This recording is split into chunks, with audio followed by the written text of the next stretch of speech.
31. We got a really cool one today, I think, because we got the old school meets the new school, and then some stuff in between. New school being young Abe Sartore. Well, I don't know. Sartore. I'm screwing it up. Whatever. It's the same thing. Abram Sartore is with us today, and we'll get into his story a little bit because I'm going to piggyback off of my own story and our other guest, Anthony Zollo, who's somewhere in between us both, I guess, as far as seniority when we start talking airlines. And of course, on Furlough Friday, we don't talk airline names. We just talk about our journey and how the lifestyle of being an aviator affects us, especially these days during COVID. But COVID won't be around forever. So there's got to be life after, right? Right. I was just reading that they think it's going to be an annual vaccine going forward. Oh, I can't COVID-19. wait. I can't wait. It wouldn't surprise me. It's crazy, crazy talk. We're actually doing this earlier in the day. So normally we have our beverage of choice sitting around the campfire, if you will, virtual one. Obviously, we're on a Zoom meet, talking shop and shit, and just kind of seeing where everybody's at, getting a good litmus test of our mental state during these times, and if we need any help. And by help, I got a good psychiatrist. No, I'm kidding. And by help just means, guys talking shop.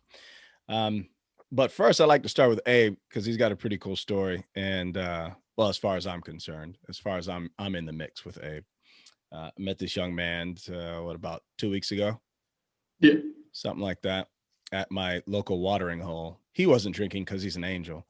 I was, however, drinking. But good kid. And I was eavesdropping, and I overheard a conversation because this kid was throwing out all the right perk words that made me think, oh, what's this kid talking about? So he started talking about military jargon of aviation. So I went over there and said, hey, I know a guy. And I've always wanted to be the guy that says I know a guy. You being the guy? I'm not the guy. Tyler, am I the guy? You're the guy. Okay, well, that was nice of you, but I'm not, I assure you. But I do know a guy, so I was trying to put him in contact. So, and he just got back from an interview. You don't have to give specifics, but tell us about that military interview, if you'd like, if you will, please, and kind of that arc. Okay, so that was my first official interview. So it was kind of a whoop whoop. Yeah, good stuff. I had some informal ones prior to that, just meet and greets. But this was the first formal interview that I had. Kind of had a tough time with COVID right when I finished getting my entire application package together. It was mid-February. COVID kind of hit the ground running in March. So this was the first time that I heard back without saying we're either canceled or indefinitely postponed, which sounds like another way to say canceled to me. So going out there, it was an interesting experience, kind of informal on the first day. And then the second day was a little more informal than other interviews that I've been in. They kind of outlined the expectations and the questions they were going to have for me, saying it was just kind of to get to know you on a personal level rather than a professional level. But they kind of had a mix of questions and descriptions that they could throw my way. So some of them were what you would expect from a typical interview. What's leadership mean to you? How do you measure personal success? Skip all that bullshit. I want to know. Yeah. And then they skipped over that and kind of said, if you were going out for a beer, what beer would you get? If you were going to fly any plane in the military, what would you fly? If you could go anywhere in the world tomorrow, where would you want to go? All right. So what were your answers for those 3 questions?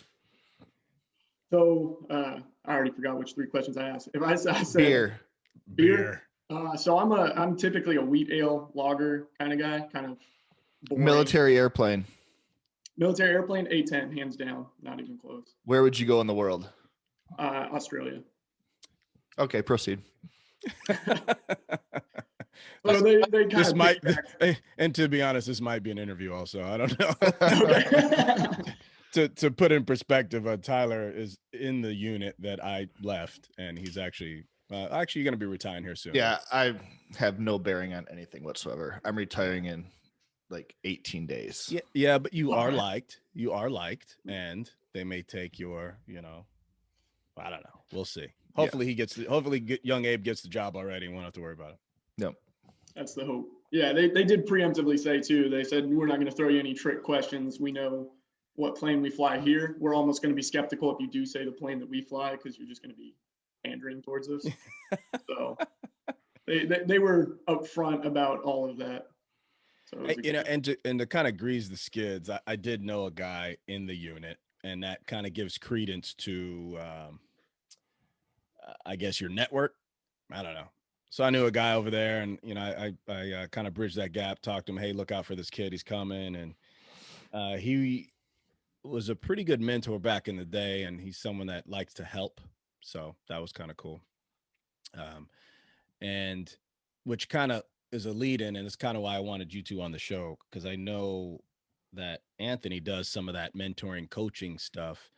And before I, you know, hand it over to you, Anthony, hey, was there any like mentoring or anything that you kind of went through that you can remember that like one of the main things that a mentor may have told you or something that kind of led you down this path? Because I got to tell you, going into aviation right now is a bold move, my friend. Yeah, it seems like a little bit of every curveball or downside that could be thrown my way has been. Maybe not to that extent. I don't want to sound like it's crawling up out of a hole, but it's funny. It seems like everybody's advice is rapidly changing. When I first started to get into it, everybody's advice was, you know, you're interviewing them as much as they're interviewing you. Make sure it's a good fit on both ends. If it's not what you want, turn it down. Something else will come along. That was the start, which sounded really optimistic, and it almost sounded like it was going to be easy. Sure. As COVID hit and everything kind of hit the fan, they were like, no, all of that was a lie. If anywhere will take you, Nothing's easy. Which, yeah, absolutely not. So it certainly has flipped the script a little bit, but everybody's advice has been good so far. Most people in this seem like they want to look out for you on I mean, you going out of your way to talk to me, I know plenty of people that in other industries or fields would overhear the conversation and not give it a second thought. Well, I'm a people person. So you know, I tried to. No, I was just eavesdropping. I was hoping you knew. I was hoping you knew a good stock tip. To be honest with And you. ironically enough, most people don't like Brandon the first 8 times they meet him. At least. And I'm actually shooting for double digits at some point in my life. That'd be kind of cool. But no, so Anthony is a fellow aviator, brother in arms, a little farther down his career than you are. He's a major airline contributor and flyer. We won't go into specifics, but we might fly for the same company. I'm not sure. And he's also got this side thing where he kind of does this mentoring. How does that work out? So I'm just getting this thing started up, and you know, I've been for the longest time thinking about trying to put together some sort of a side business. And you know, on an informal level, I do a lot of mentoring, sort of coaching, counsel for a lot of different people, whether it's on a personal level or on a career level, particularly, and not just limited to, but particularly for pilots and aspiring aviators as well. Certainly among, you know, people trying to pursue other things. So I figured, you know, hey, you have this downtime now in the midst of COVID and everything that's happening. Why not step this up, do something more with that downtime, and maybe, you know, turn it into a side business? I have to admit, you know, with flying, when things are good, you know, you're flying a lot, you're on a full schedule, there's no financial sense of urgency to have to do anything. You know, I definitely got a little bit sidetracked on that. Should have made it a priority, and that's a fault of my own that I'll recognize and acknowledge. But I think now is the time to certainly get into it, try to help other people out. So I just think in general, with what's going on just in the realm of COVID, there's a lot more in the way of making it difficult for people to try to accomplish goals, stay on point, achieve things they want to achieve, better themselves. And I certainly think if there was ever really a time for personal consulting, which is what I'm doing, I think now's the time for it. So why not take some of that downtime and put it to good use, try to help some people out. I dig it, especially pilots. We need it more than probably most, and we won't admit it.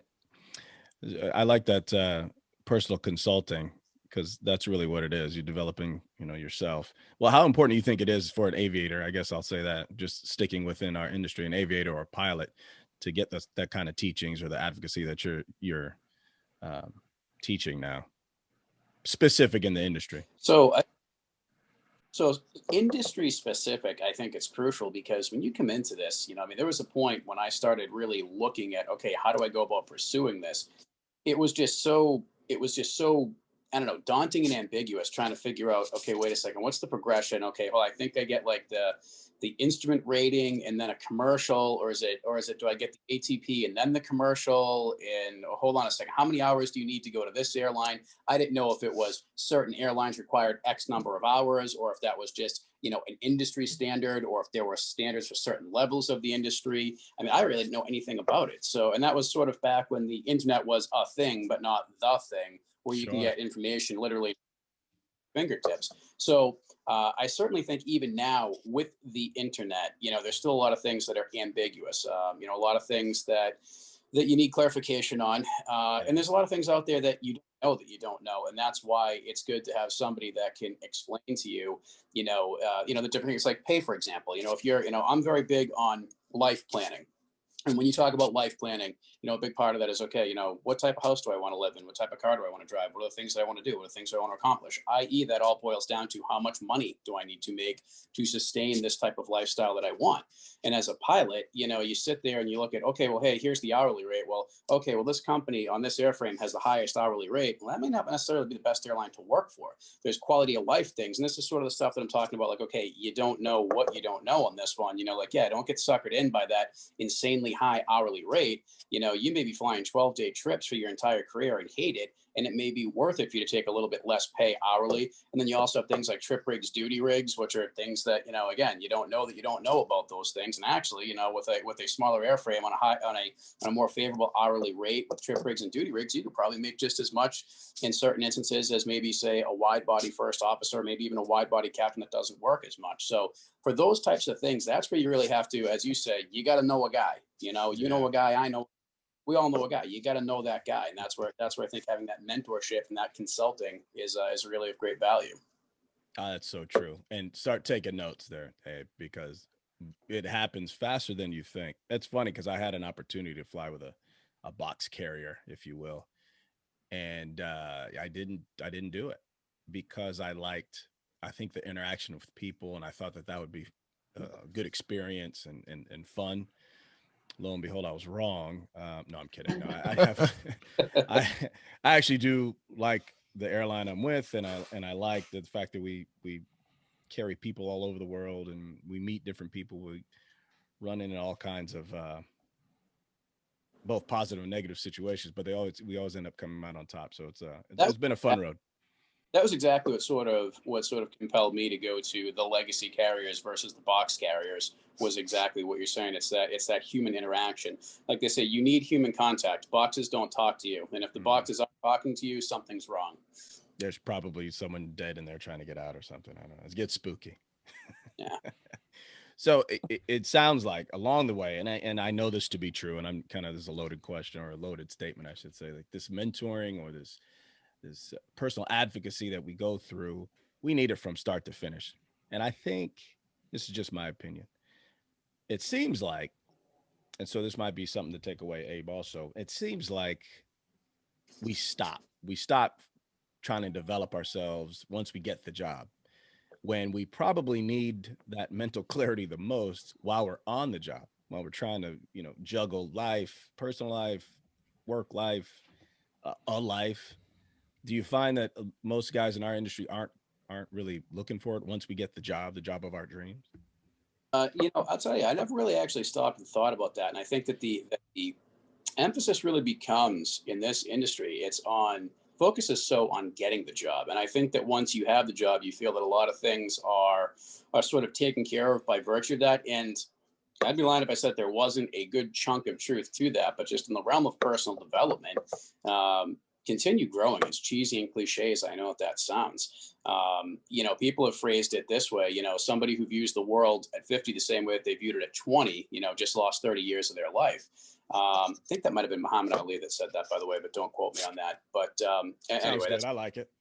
Yeah, it's not my statement, it's not my quote, but there is truth in that. And I relate that just to the realm of, you invest so much into trying to get on with a legacy carrier. It's sort of the gold standard of a career as a pilot that I think that when you get there, you tend to sort of back off of the gas a little bit, if you will, but don't back off the gas. Keep going. There's a lot of people out there, in this industry that, they sort of, they do their flying thing, but they have their hand in a lot of other things on the side. There's a lot of people out there that, they have their hand in real estate, or they have their hand in marketing, or some other things.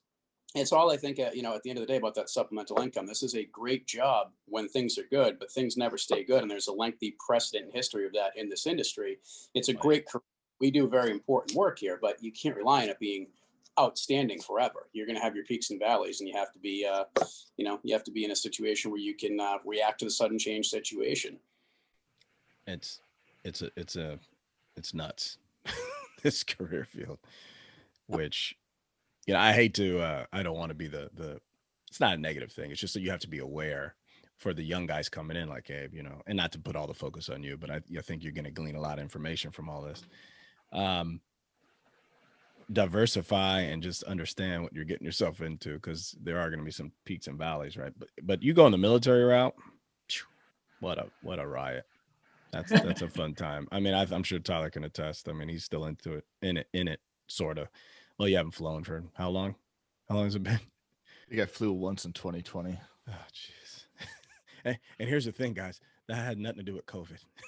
No, I'm kidding. Maybe it did. I don't know. Little bit of COVID, little bit of me. Yeah, you're just not a good pilot. That being said, I forgot what I was going to say. Jeez. Oh, so I kind of want to go back to that, Abe. Why aviation? Why did you what made you pick this, knowing stuff like that and what was going on in the industry, in our history right now, with like drones coming out? Like, everybody wants to do drones now. Why? Yeah, I've actually seen a couple job applications for drones specifically, which I thought was a little bit interesting. I don't know much about them. I think it's MQ-9 in Iowa. I think there's. Don't all you kids play video games and shit? Like, maybe a little younger than me. I used to do my fair share. I won't just blow it off. But, growing up my whole life, I kind of knew this is what I wanted to do. My dad was active duty for 20 years. So growing up, I kind of saw it firsthand. And then he got out when I was relatively young. I was 11 when he retired. He flew for AirTran for 1 year before switching to FedEx. So getting to see his experience definitely helped mold my opinion on it. And it was kind of something I knew I wanted to do all through high school, going into college, something to pursue. And kind of like you said, there's a lot of fields I think that you can get into that you can become complacent in. And doesn't seem like that's something that it seems very dangerous if you were to do that in aviation. It seems like there's always some way to improve. You never want to assume you're the smartest guy in the room, because there's a lot you can learn no matter how much experience you have with it, whether that's from other people or personal experience. There's a lot of ways that actually came up in my interview, is a sense of complacency, or once you get it, you just seem to plateau and feel like you're good enough, and that's good enough, which is a very dangerous thought. But it seems like no matter what, there's always somebody you can run into to help you out. And like Anthony said, I think something that is really big is, especially as a younger guy who I know that there's a lot of stuff that I don't know. However, if there's something that I figure out that I don't know, I can do my personal research on that. The internet is a thing. I've got knowledge at the ends of my fingertips, but there's a lot of stuff that I don't know that I don't know. So running into somebody with that experience that can draw from personal experience, or, I may not know about this, but I can put you in touch with this person that I know. There's a lot that you can get that's not in a book. How old are you? 25. Are you at a legacy, a regional, a major? I'm not. Wait. Tell them how many hours you have. So you're not. Are you hired, or you're going through the interview process for an? I'm going through the interview process. I haven't even gotten picked up yet. Gotcha. I'm fresh. I've only got 62 hours. I've only. Holy cow! 62. Wait, how many? 62. Oh. I know you were gonna say that. Wait. Yeah, how many? I've only just gotten my private recently, so. there's always a time when all of us only had 62 hours. So believe me, when you have, double digit or even low triple digit hours, you look at things like thousands of hours. And I remember thinking to myself, like, oh man, like I gotta hit like 2,000 hours before a legacy airline will even look at me, and going at this rate, man, I'm never gonna get there. That's a normal thing. If you're feeling that, don't worry about that. That's perfectly normal. It's actually how you should feel. It's if you feel differently, then I would probably worry. So don't worry. Completely overwhelmed, like you're in over your head and light years behind the power curve. Perfect. You're right where you need to be. Absolutely. And I'll do you one better. This is probably some of the most fun flying you'll ever experience. Even though I know you're going to end up in the military and doing so, I still think back to those first 100 hours I did, and it was just a riot to me, I guess, because I'd never flown and I didn't think I was going to be doing that. And it was just a great experience. So hold on to it, be in the moment, enjoy it, tooling around wherever the hell you are, and the rest will fall into place. What are you flying right now? Piper Warrior, Cessna? Cessna 172. Okay. Ooh, fancy. So are you using an iPad or paper charts for VFR navigation these days? Both. For flight, my first instructor told me to get that. It's been monumentally helpful. I know I don't use it to even the remote amount of capabilities that it has. I had two instructors. One went on to a regional, so I switched over to another instructor.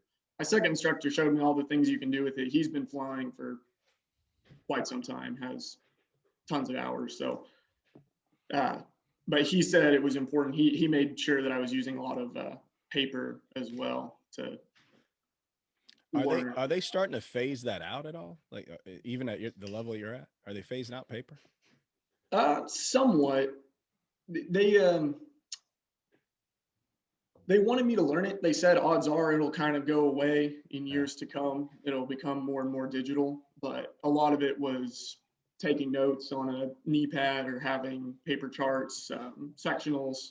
Yeah. All of it was, it was kind of a system of checks and balances. So I had sectionals for all my cross countries and for my check ride. And they made me do everything on paper, plan a cross country, and then we'll throw you some curveballs in the way, divert to X airport, and make sure that you had everything, pretty much everything that could be thrown my way. I had mapped out every airport that was within the range of the plane, so that if they said something, I'm like, hang on, let me shuffle through this. Exactly where that is. So if there's something I can sort of throw in there with that, where you talk about for flight, I think you had mentioned, you're not using that to the, nearly to the extent that you possibly can. Let me tell you, I mean, even it doesn't matter which carrier you're at, we're pretty much all digital now. And it's like when you use the iPad, it's great. I mean, like, you can go into JEP FD Pro, or you can go into whatever, what's the platform that we use for weather? I'm having a brain fart on this right now. WSI. WSI, the amount of stuff you can do just with the WSI app is crazy. But what it sort of becomes is, sort of like the paralysis of analysis. There's so much information for you to analyze in that thing that sometimes you just kind of have to step back and say, okay, the basics. What are the winds aloft? What are the, what's the radar looking like? Okay, what's the terminal forecast looking like? What's the, things like that. Sometimes you just do have to stick to the basics. Those are great resources.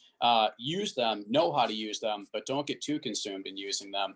And the other thing too, and I guess somewhat along the same lines of it with where you're at with your flight training right now, I'm not sure if any airplanes that you fly have any sort of automation or anything like that, but you're going to want to use that automation. I remember at that level, it's like you're just so fascinated, like, oh wow, cool, this thing has an autopilot. Like, yeah, let me press these buttons.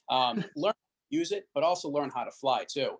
I think that what happens is, the more automated an airplane you fly, the more, I don't want to say dependent you become on it, but the more complacent you become with automation, and the stick and rudder skills. Like, they start to deteriorate to the point where you're still fully capable of hand flying an ILS without a flight director, but you become a little bit sluggish at doing it, because one of these days you may have to shoot an ILS right to minimums, hand flown with no flight director, versus you're used to coupling it up either on the flight director or coupling the flight director to the autopilot. So don't be afraid to hand fly it. Have some fun with that, and don't get too consumed in the, in the weeds of all this information that's out there. Just fly the airplane, be safe, and the rest will come.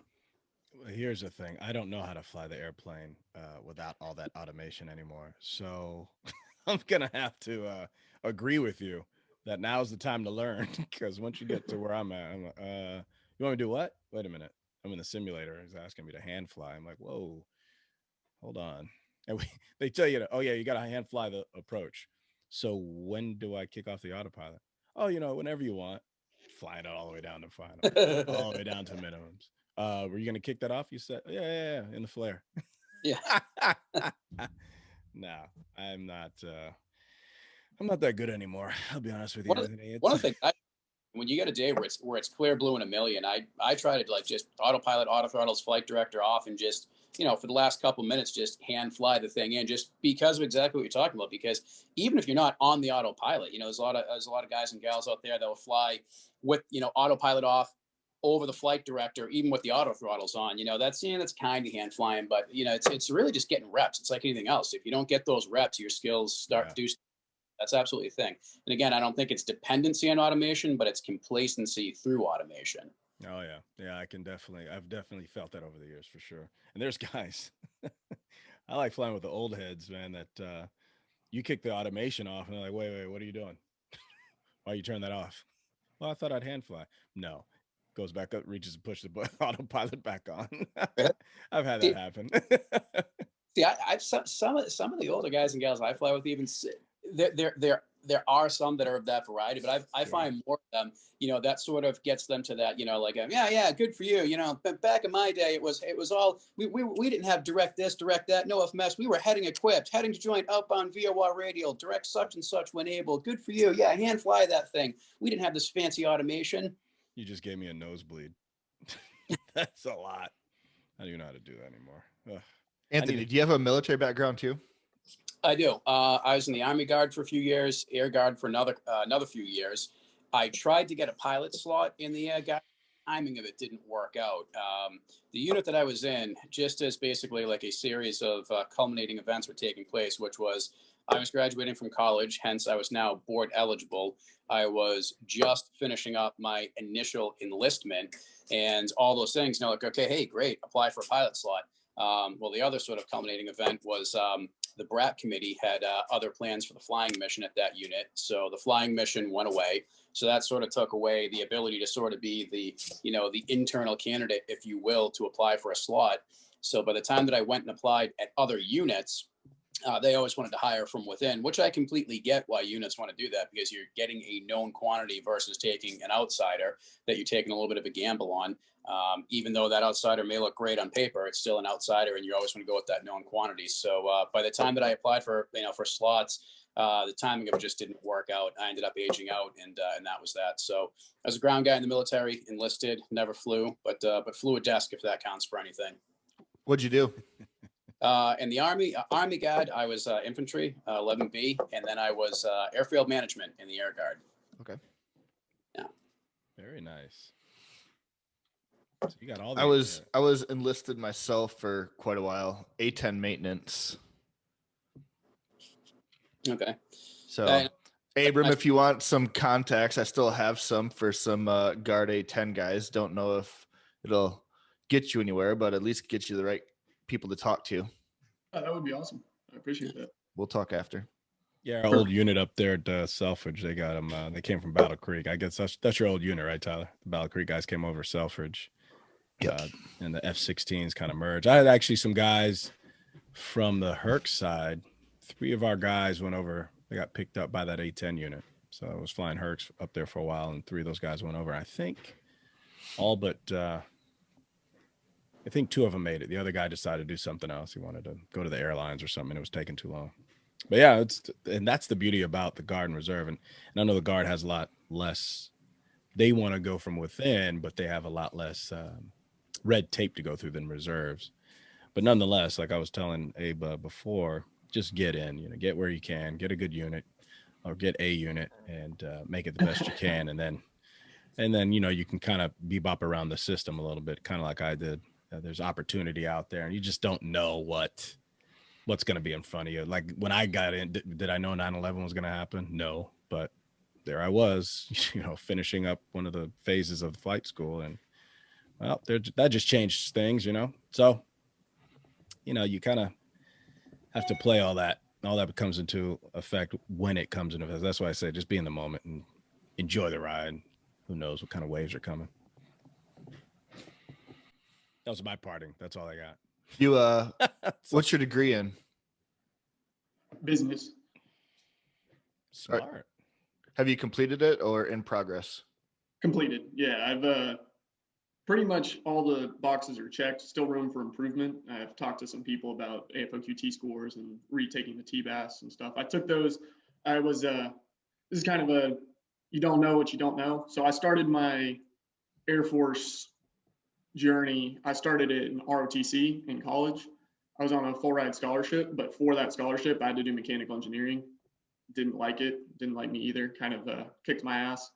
So did about 2 years of it, talked to my parents about it, and they're like, there's no use doing something, especially my dad having prior experience. He was like, you can always go to OTS later. So we'll figure out now and deal with the later. So transferred, got a degree in business entrepreneurship. But while I was in ROTC, before any flying experience, I didn't know you could only take the AFOQT twice. Took that, did okay on it, got about 80s across the board. But I think now with having flying experience, taking my private and getting all that done, I would boost those scores. So talking to some mentors gave me some good advice, maybe study up and retake that. The AFOQT, it's a tough one from that perspective because you're basically graded amongst your peers who took the test in that same basket, right? I don't know what the right answer is in this scenario, but if you're 80s and above, primarily in pilot and nav, you might be good to just sit there and hold it. Because you could do a million times better, but be up against a bunch of people who did better than all the idiots in the first basket, and then you're screwed, you know?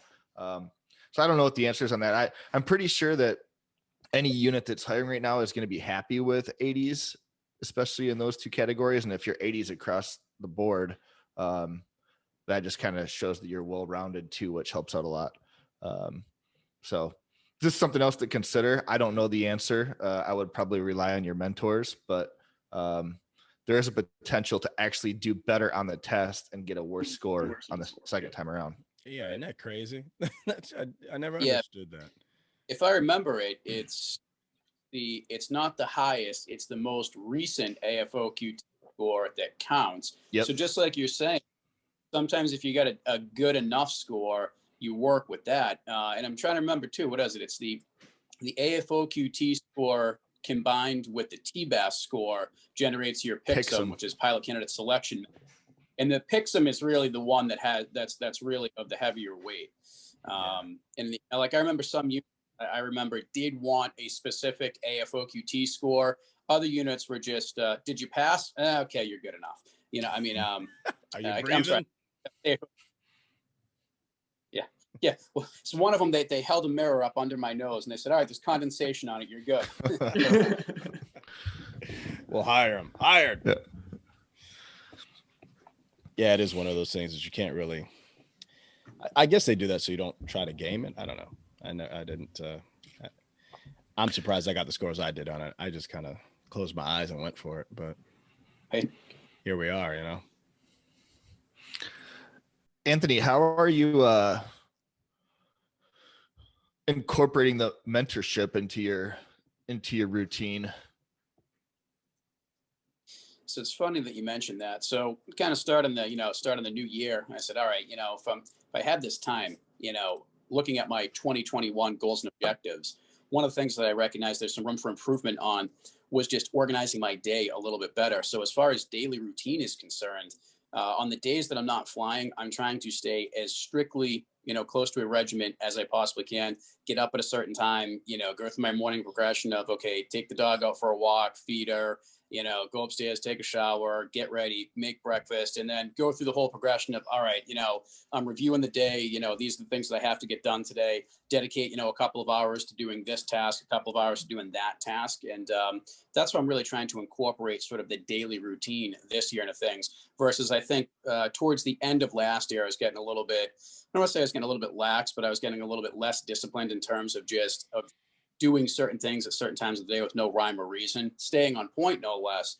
But I think it needs to be a little bit more regimented. So that's where I'm sort of incorporating, my own mentorship towards me into stay on point during the day. But right now, the focus of the day is growing the business, because this is just literally just starting. Just got the website up and running not too long ago. And right now it's really just outreach and trying to generate a social media following. Obviously you can't do anything these days in that realm without having some sort of a following. So that's really where my focus is these days. Is on the days I'm not flying, go out there and just be on Instagram and try to interact and engage with people. And that's really the primary area of focus for me right now within the day. So learning the tricks of the trade of Instagram primarily. Yeah. Yes. Tradecraft.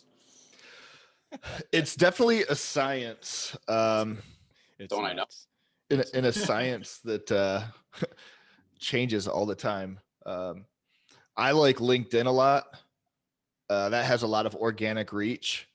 And it's probably right up your alley too. So I just got on LinkedIn. Obviously I'm there, but I started a Facebook page under Life by Z, and Instagram under at Life by Z, and then obviously my website lifebyz.com, trying to keep everything sort of uniform and under the same banner for the branding purpose. But there's no shortage just in the various platforms. And I find it so overwhelming. And like you're saying, there's value in all of them. I'm trying to focus on the few as opposed to the many, because I just see that you can get so consumed into trying to manage all of them. If you can't get good at working just a couple of them, I don't see where you're going to get anywhere in all of them. So, like I said, Rome wasn't built in a day. I mean, it was built in 2 days. But yeah, I'm just trying to build it one day and sort of one focus area at a time. So it's very much been for me, at Life by Z on Instagram, lifebyz.com, and Facebook page Life by Z. Just focus on those three. Playing around a little bit with YouTube too. But that's about it. Just focus on those small areas, get good at that, and then start branching out. I think YouTube's an awesome play for something like that too. You could almost just talk to the camera, a specific topic, like your routine, for example, and then you can parlay that content into Instagram and LinkedIn and all that stuff as well. One piece of content turns into 5. So the interesting thing on that, I started my YouTube a little over a year ago, really more for hey, this would just be cool to start a YouTube and put some cool videos out there just to have some fun with. And I mean, I've got some videos that do focus on just what you had said. I have some videos that talk about confidence, that talk about mindset, that talk about, winning the day and being organized. And then I've got videos from my 4th of July party and Christmas party and fishing trips on the boat. So it's, I probably clean that up and be a little bit more on point. But yeah, if you want to go to YouTube and check any of those videos out, it's Life by Z at YouTube. So yeah, if you want to boost your confidence and learn how to catch mackerel and striped bass and see what my Christmas party looks like, hey, stop. Did you get anything good that Christmas? What's that? Did you get anything good that Christmas? I don't even remember what I got for Christmas, but you know what, for me, honestly, like being Italian, the Feast of the Seven Fishes is the real big thing. So I like to try to blend different sort of traditions. So I try to do Christmas Eve meets Christmas Vacation. And I came up with a holiday party called the Checking of the Shitters. So it worked around the movie Christmas Vacation. So yeah, that's always that's enough of a gift. And that, let me tell you guys, is the gift that truly keeps on giving the whole year round. So you may think it's the Jelly of the Month Club, but believe me, it's Z's Checking of the Shitters. I love the name. That's great. We need to start a new tradition, Tyler. I think Yep. I think we may have something there. I don't know. Well, I know what I'm going to be watching after this show's over. Can you send me the link? He just told us. It'll be in the show notes, right? No, Yeah, I wanted to come from you though. Yes. Life by Z. It's all one-stop shopping. Yeah. Life by Z. All 57 of my loyal subscribers on YouTube are keeping that channel going one day at a time, let me tell you. So you've had some clients already under your belt, and you're already working with some folks already? So right now I'm working with people on a more informal basis more than anything. Like I said, I literally just started the business, just filed the paperwork for sole proprietorship and all that right now. So, up and running, ready for revenue, absolutely. But basically everything that I've done up until this point has just been more of like a, gesture of goodwill, pro bono, hey, let me help you out type of thing.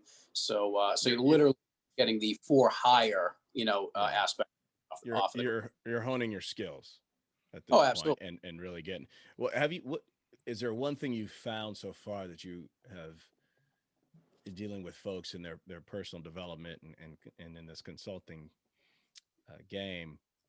What's the number one thing that you think people are searching for, focusing on, or missing? I guess, I don't know. So here's what it is. I find, Brandon, that so many people are capable of doing the things that they want to do, but they just can't get out of their own way. And a lot of that is not even necessarily their own fault. And I don't want to go on a soapbox rant here, and I'm going to try to stay on point. But we live in a society, that has built a culture of basically all the wrong priorities. And I mean, there's so many different things that you can say about that, but so many of the wrong things are prioritized and influenced on people that have developed bad habits and really developed personal complacency to the point where basically people just get so consumed to the point where they can't get out of their own way. They're very capable people, but they need guidance. They need direction, and that's really what I find. For example, things like people want to accomplish one thing or another, but they can't get off social media. I tell people all the time, I say, go to your phone right now and look at your screen time. How many hours a day are you spending on your phone? Okay. Now, look, if you're on there and you're doing things that are pertinent to your business, you're sending emails to clients, you're closing deals, that's great. But how much of that, and be honest, is you going on there and scrolling your news feeds on Facebook and seeing what Jenny and Johnny are doing? A lot of it is, oh, wow, Jenny and Johnny, you're eating ice cream. Ooh, now Jenny and Johnny are at the beach. What does that have to do with any of your goals? That's consumption versus creation. I hate Jenny and Johnny. Yeah. But that's the thing is, there's too many distractions out there. I would say that's one of them. Another one too is financial priorities. There's a lot of people out there that they're living paycheck to paycheck, and you hear them talk all the time about, oh man, I'm broke until I get paid again, and blah blah blah. But you see them all over social media. Yeah, I just went to the beach for the weekend. Oh, I just went to a Red Sox game. Oh, now I'm going here. Oh, now I'm out, partying and doing this. It's like, this is part of why you're having a problem financially. I find a lot of people out there are in a position where literally they're living in deficit and they don't even know it. And then worse off, there's a lot of people that don't even understand the difference between debt and deficit, and it's like, this is actually pretty simple to get yourself out of both of these things if you just recognize what the problem is and how to correct the problem. And then you talk about priorities too. Hey, go out, have some fun, enjoy yourself. Life is meant to be enjoyed. Absolutely. But, when you're enjoying it to excess to the point where you're investing all that money into things that basically are going to satisfy the moment, but not the long term, this is another reason why people aren't getting somewhere. Invest that money into you, invest that money into your business, into growth or some sort of creation for the longer term betterment. But like I said, too many people, their priority is here and now, just enjoy the moment. So, those are just some of the things that I see out there. Again, very capable people, but they just gotta get focused, get out of their own way, and just develop better habits. And that's when I talk about personal consulting, that's a big part of what I'm there to do. Whether it's that, whether it's interpersonal skills, even dating and relationships is something I can work with you on. Certainly confidence and mindset. Those are sort of the focus areas I'm trying to help people out with.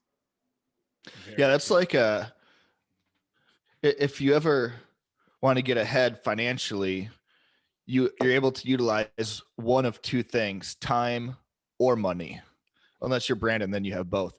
But this is true.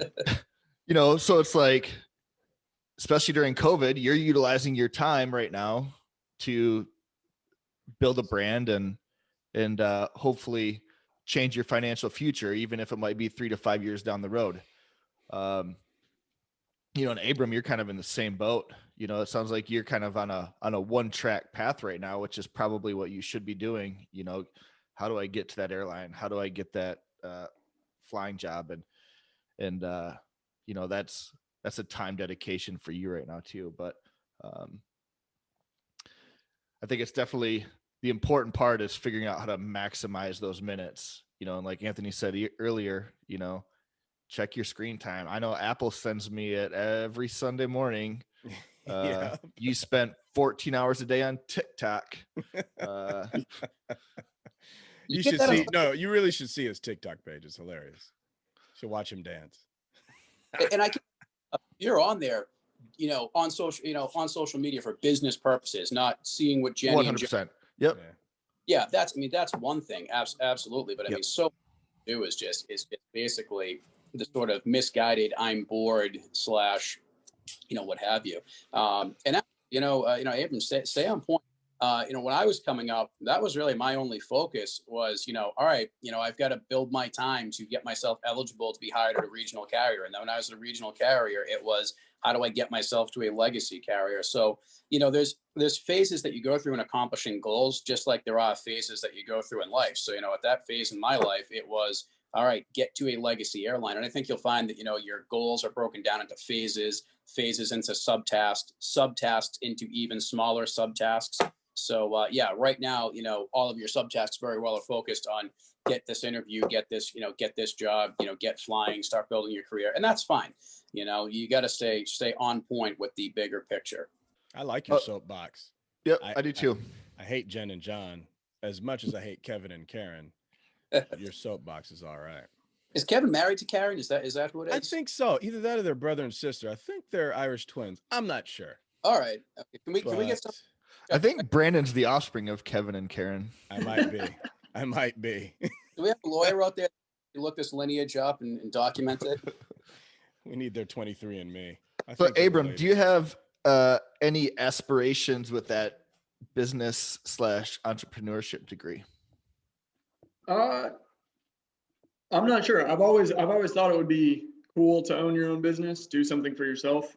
Unfortunately, a lot of my personal interests would not be very monetarily. There's not really a good source of revenue in a lot of my personal hobbies and stuff. I really like cars, classic cars, and stuff like that. So start a YouTube channel talking about cars. Yeah. I mean, some people do that. It's just a little behind the ball. I mean, there's some guys that I follow on YouTube, and they said part of the reason they did it was when they were my age or around my age, they knew they were never going to be able to afford these $100,000 cars that are pretty much unattainable to the average person. But they started a YouTube channel reviewing just random cars, and now they get people contacting him. There's a guy that I know, and he'll have Lamborghini and Ferrari and stuff calling him and being like, hey, come try out our press car, take it around the track and stuff, drive it for a couple weeks and return it to us, and write an article, put it on your YouTube page. So there are avenues to do it, I suppose. Right now it's just time is a very limited resource, so trying to figure out something like that versus how to get ahead and figure out something with aviation, which is very time consuming. That's my main priority. And Abram, can I throw something out here? Yeah, absolutely. Pretty helpful. So here's the deal. I think that knowing how is more important than knowing what in the situation that you're in. So, just like you're saying, cars are something that you can leverage, and you can monetize that, by social media. There's obviously people who have done that. There's some people on YouTube that I follow who I just think are just fascinating, brilliant people that if you're an entrepreneur and you're not watching them, you're doing yourself a disservice. So literally the $1 million worth of free advice. And if you don't know about some of these people already, definitely check them out. Dan Loke is one of them. He's great. I mean, that guy is just a very well-rounded, sharp entrepreneur who just has a ton of content out there. And I mean, I could literally sit there for an entire day, pour myself a cup of coffee and just be immersed in it and just watch him all day long, because he's got so many great points. Dan Loke certainly is one of them. Another one is Dan Pena. I would definitely say don't watch him in polite company. You're going to find every other word is F this and F that. I mean, me being from Boston, perfectly okay with that. That guy is great. Oh yeah, man, he's something. Pena's great. Jason Capital is really good. I'll tell you what, there's a guy out there by the name of Steve Richards who's a car salesman. I'm convinced this guy can sell anything to anyone. Okay. I mean, my lease isn't up for about another 18 months. every time I watch Steve Richards do like a role play on a sales call, like, you know what, like I'm ready to go and basically get out of my lease early and upgrade my lease right now after watching this guy, because he's that good at showing people how to sell. So if you're an entrepreneur, these are definitely people that you have to be watching. So like I said, that the point being, it doesn't matter what you want to do, learn how to do it, figure out what afterwards. But as far as learning the what, watch those guys. And I'll tell you too, sort of to branch off on another topic, I'm convinced that college is not the right thing for everybody. I think college is the right thing for some people, but if you're an entrepreneur, I'm convinced like you don't have to go to college. I truly and firmly believe in my heart of hearts that if you are a serious enough entrepreneur, and if you just spend 6-7 months immersing yourself for say 14 hours a day in front of YouTube, watching the types of people that I just told you about, I mean, you're going to probably get you're going to get beyond what would equate to a master's degree. You know, sort of to paraphrase the movie Good Will Hunting, you know, you're going to get an education through YouTube that you would have had to drop $150,000 on at a college, and you can get it for, for what? Basically, a cable payment at that particular point. I kind of butchered that and paraphrasing it, but I think you know what I mean. Yes. How do you like them apples? Yeah. How do you like them apples? That's so true. $50,000 on an education you could have gotten for $1.50 in late charges at the public library. Nailed it. Good movie. Nice. Good movie. But yeah, definitely check those guys out. Don't worry about what, just worry about how, and the rest will come. Not bad. Good stuff. Also, well, I 100% agree with everything that Anthony just said. Slight change of topic, back to your private aviation journey. What kind of flight school did you go through? A Part 61 or 141? 61. So I'm actually repping. There you go. Class Bravo Air in Lebanon, Tennessee.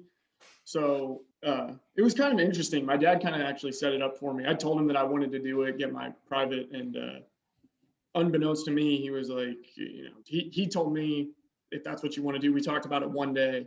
I said I'd call the school. He called him the day of. I was at work and was like, hey, you've got an intro flight tomorrow. So Dad.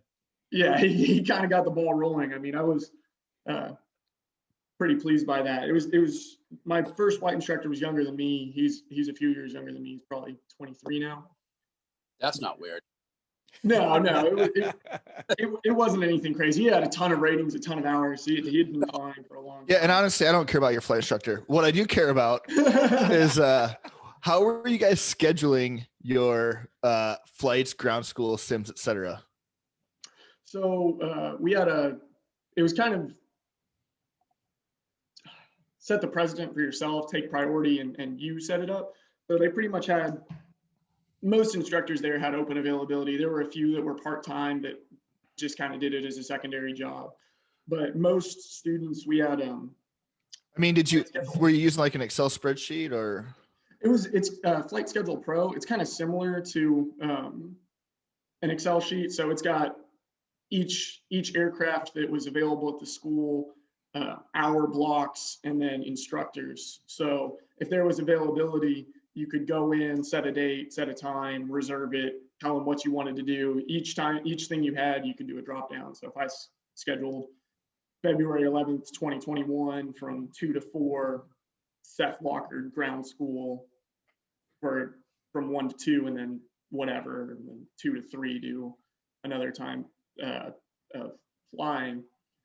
So it was kind of up to you to feel how much you need to do. All the instructors there were great. They were really good about, if you wanted to do it, they were going to be there for you. But they said, if you don't need me, my instructor was really cool. I think some people are kind of, I heard some horror stories about some other instructors, but they said, use me as a resource, but I'm not going to make you do anything that I don't think you need to do or that you don't think you need to do. So if you want to do all your ground school, if you want to order a kit off of Gleam or wherever and just do your self-study, teach yourself, and go take the written and all that on your own, totally acceptable. But I'm not going to force you to do anything. I'm not going to be hitting your phone up and saying, come out and fly, you're getting behind, or come on, like it's been a few weeks, you're going to get rusty or anything like that. The only person that can want this is you. That's right. Very true. Very true. Yep. Unless you're like me, I was just a sky god. I didn't have to study much.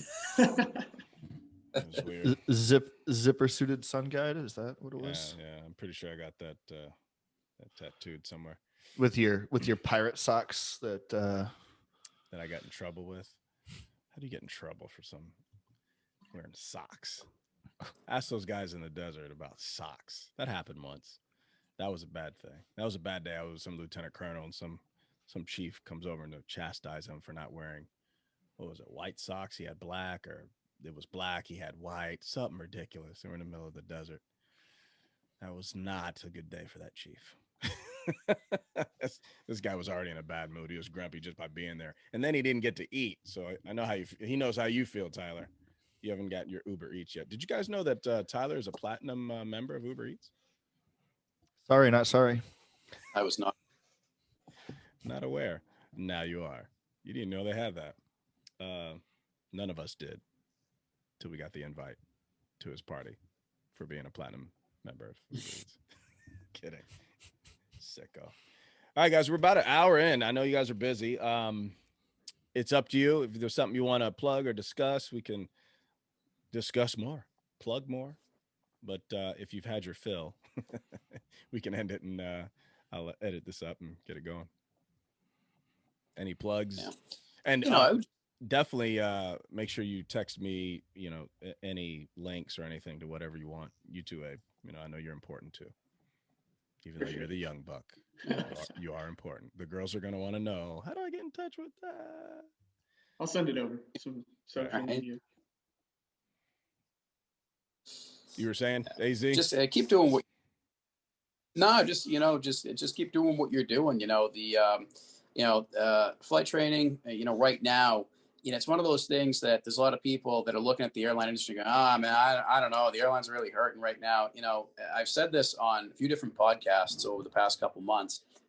Look, the airline industry is resilience. The airline industry is, it's much like what Jeff Goldblum said in Jurassic Park about how nature finds a way. The airline industry finds a way. The landscape of it changes, okay?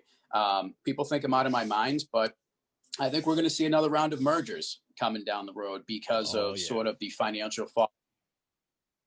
But this is what the industry does. It finds a way to survive. Does that mean that, that things aren't going to change? No, there's going to be a lot of changes. But, the thing is this, people right now with this mindset of, I'm not going to bother getting into training. What's the sense in that? The industry is going to rebound. And then if you're not in that position where you have the hours to put yourself in the command position to go out there and start interviewing and being competitive, well, then you're way behind the Powerball.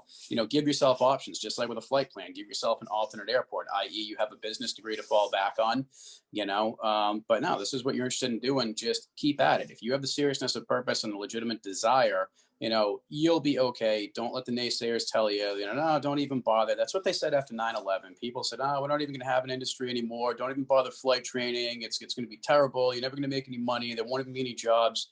And they were all wrong. So it's what this industry finds a way. Yeah, very true. Yeah, and we had some of our best years in the last few years before COVID. So I guess they were wrong. Right. That's it's always pretty, peaks and valleys, but yeah. Well, it's in any industry though, especially when it's tied to the international arena and commerce back and forth. There's going to be some ebb and flow in there somewhere. Makes sense. Right. Tyler, any parting words? I know you're always a man of few words, but those 1-2 that you do know. I got nothing. But when we wrap this up, don't hang up. I would never hang up on you. Not you. You can hang up. Oh, I thought you were talking to me. Okay. Well, all right. Furlough Friday 31 in the books, guys. Thanks for coming. Thanks for being on. I know you guys are busy. We appreciate it. And we are out.